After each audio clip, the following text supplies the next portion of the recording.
And our brief wind horse practice for Tara by Patrul Rinpoche.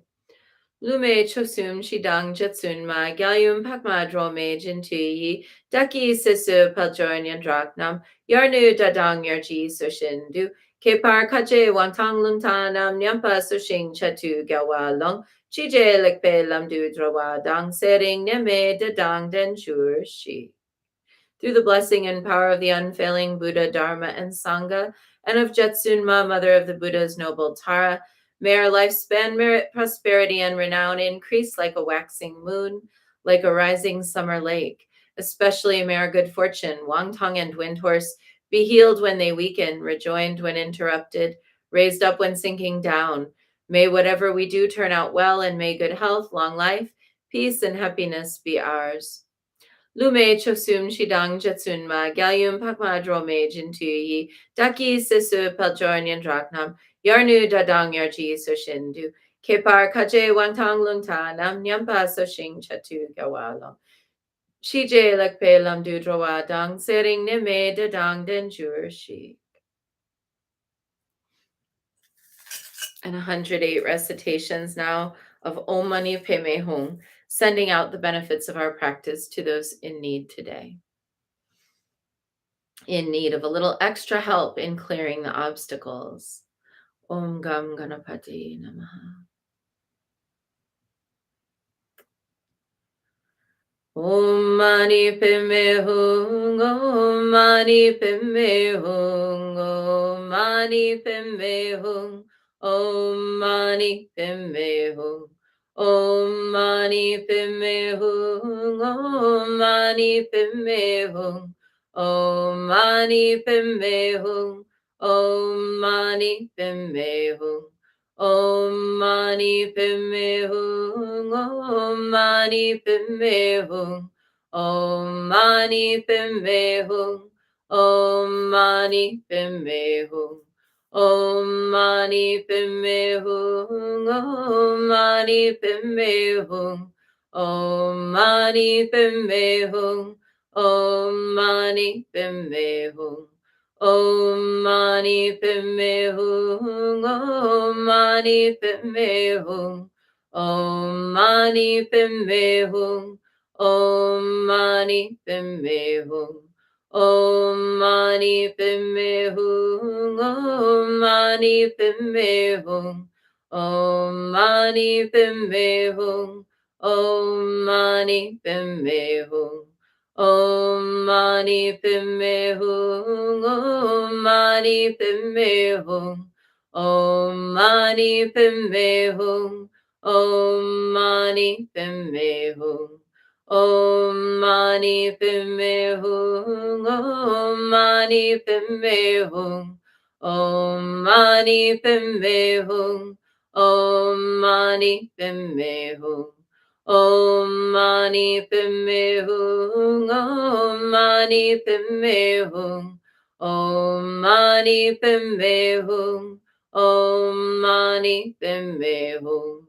Om Mani Padme Hum, Om Mani Padme Hum, Om Mani Padme Hum, Om Mani Padme Hum,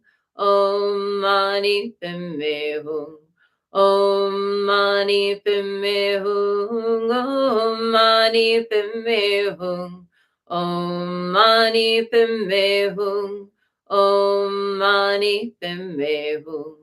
Om Mani Padme Hum, Om Mani Padme Hum, Om Mani Padme Hum, Om Mani Padme Hum, Om Mani Padme Hum, Om Mani Padme Hum, Om Mani Padme Hum, Om Mani Padme Hum.